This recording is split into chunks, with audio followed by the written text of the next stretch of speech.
Prys die Here. Wonderlike dag waarin ons is. Dag van volmaaktheid, 'n dag wat die kennis gekom het, 'n dag wat ons weer na skrifte kyk en besef hoe groot en wonderlik dit werklik is. Terwyl ons so sing, dink ek terug aan ek was baie keer oor see na Israel toe en dink ek terug daaraan hoe op elke toer wat ek was, as jy byvoorbeeld in die tuin van Getsemane kom, dan het hulle daar 'n rots wat hulle so 'n kampie omgesit het. En dan sê hulle nou vir jou, dis die plek waar Christus gebid het in Getsemane. En dan sien jy hoe hierdie toergroepe daarheen gaan en hoe hulle hand op daardie rots lê, hoe hulle daar kniel, party probeer om net daai rots te soen. En jy dink, vir hoeveel jare is ons besig met 'n skaduwee?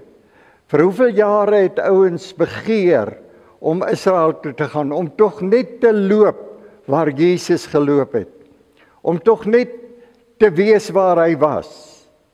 En jy dink nie daaraan dat daar 'n volheid gekom het. Dit wat ons gesing het nou, 'n seun is vir ons gebore. 'n Werklikheid wat gekom het. Maar die mensdom bly in die skade wees. Sal nooit vergeet nie.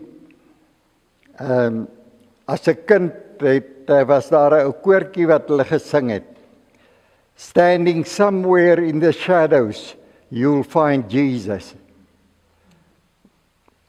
Kan jy dink die duisternis waarin ons was, en jy het nooit besef dat hierdie groot God is 'n werklikheid, wat die skrifte kom voorstel het aan ons, is 'n werklikheid. Hierdie groot God het aarde toe gekom. Hy het die aarde kom besoek.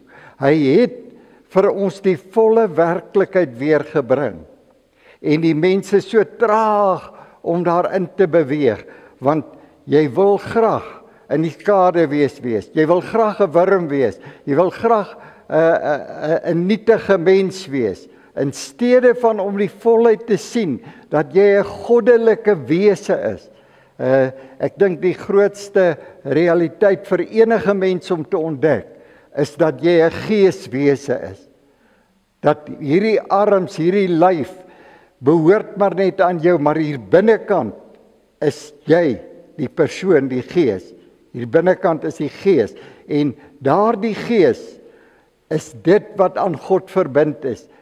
En wanneer ons besef hoe groot hierdie realiteit is, dan kan jy weer in volle vrymoedigheid hier kom aanbid. Jy kan in volle vrymoedigheid kom en weet dat dit is nie jy wat die Here moet aanvaar nie. Dis die Here wat jou aanvaar het. Kan jy dink as jy net dink aan Efesiërs 2. Hy sê, terwyl julle dood was in die sonde, het ek julle kom lewend maak. Hy het jou kom lewend maak. Al wat die mens duidelik moet besef, is dat hierdie groot God het 'n ewigheidsplan, en daardie plan is jy. Dis niemand anders as jy nie. Jy is God se plan. Jesaja 53. Ek dink ek wil sommer so van vers 2 af lees. Hy sê, hy tog het soos 'n loot voor sy aangesig uitgesprei, soos 'n wortel uit droë grond.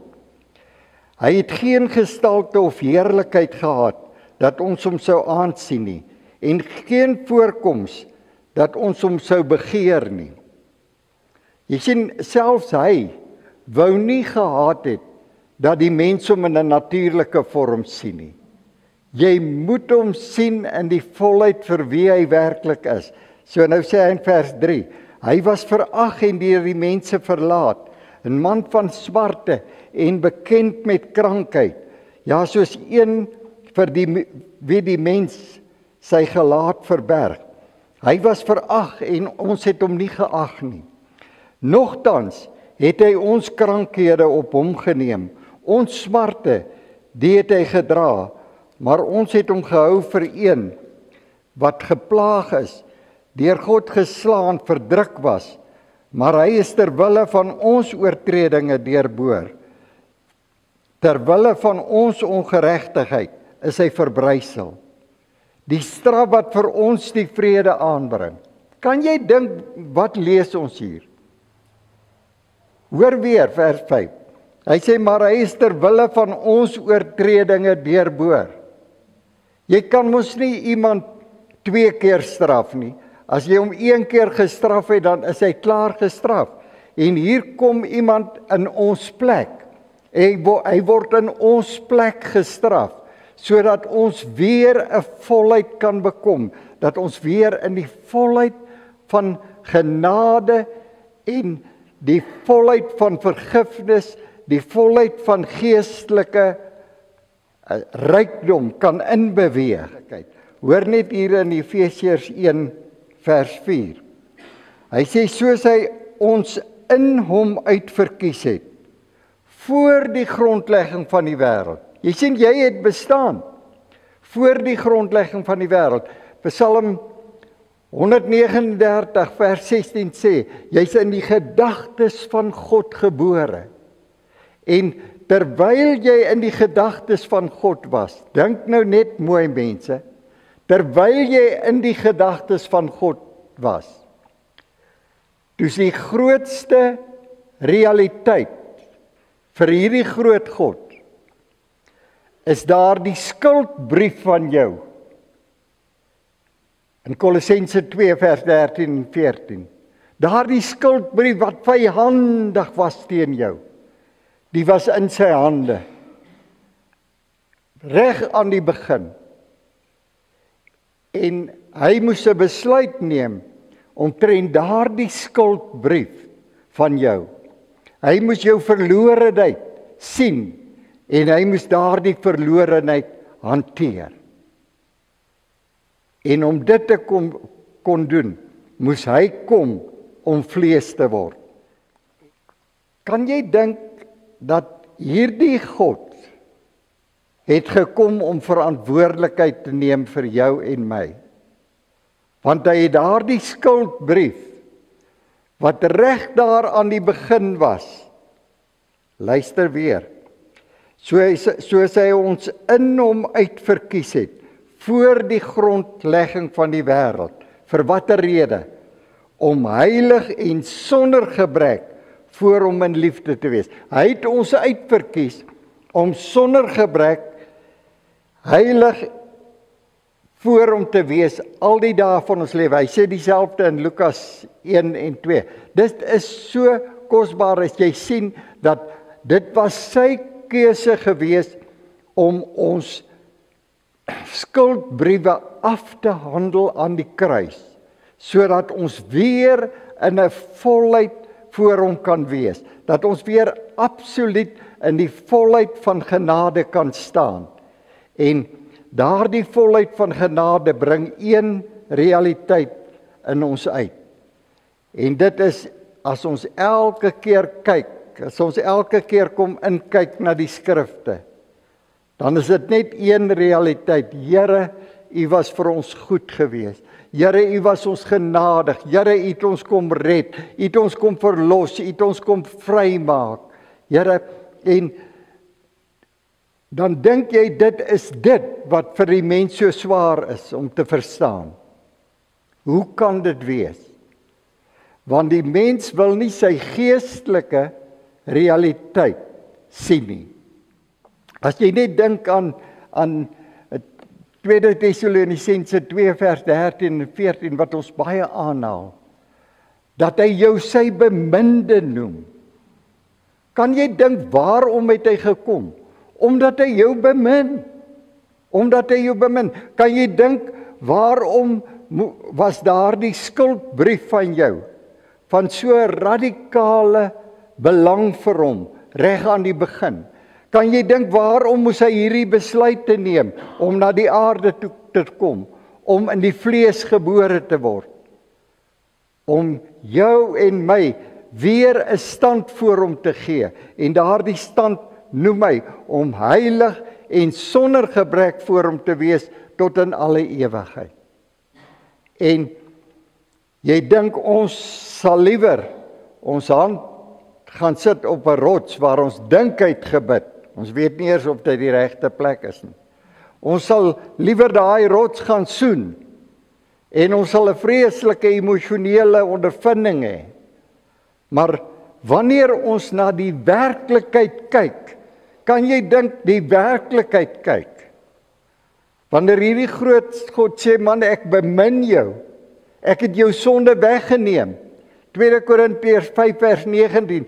Ek het jou gerekonsilieer en sal aan jou sonde nooit weer dink nie. Dan kan jy dit nie besef nie, dan word dit nie vir jou entoesiasme nie. Dit is nie vir jou so werklik nie. Maar daai klip is vir jou baie werklik. Daardie voetspore waar Jesus geloop het, wat jy nie eers weet of dit werklik is nie. Hy dalk nie eers daarlangs geloop nie.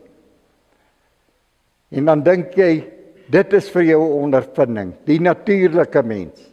En dit is dit wat jy moet besef, dat dit gaan nie oor die natuurlike nie. Dit gaan nie oor hierdie aarde selfs nie. Ons het mos reeds daarvan gelees, so in 'n vorige studie het ons daarna gekyk, in 2 Petrus 3, waar hy sê hierdie aarde en selfs die elemente, die sterrestelsels gaan verbrand, dit gaan tot niet gaan, want God gaan 'n nuwe aarde en nuwe hemele skep, want Jesus het gesê, ek is die weg, die waarheid en die lewe, niemand kom tot die Vader, behalwe deur my nie. Hy is die deur tot daardie ewige werklikheid, maar die enigste manier wat ons daar kan inbeweeg, is om ons geestelike realiteit te ontdek en te besef dat hierdie groot God is gees, en die wat hom aanbid, moet hom in gees en in werklikheid aanbid. Kom ons kyk gou na Hebreërs 6 weer. Skrifgies wat ons baie na kyk, maar hulle neem so 'n nuwe vorm aan as ons dink dat ons is met werklikheid te doen. Ons is nie, dis nie suggestiwiteit, dis nie emosionele dinge nie. Dis nie jou hand op 'n klip gaan sit of in spore gaan loop, wat in vervloë jare gebeur het nie. Dis 'n realiteit wat hier met ons is. Vir ons is 'n seun gebore. Vir ons het hierdie verlossing gekom. Kyk net na Hebreërs 6. Ons lees van vers 1 af.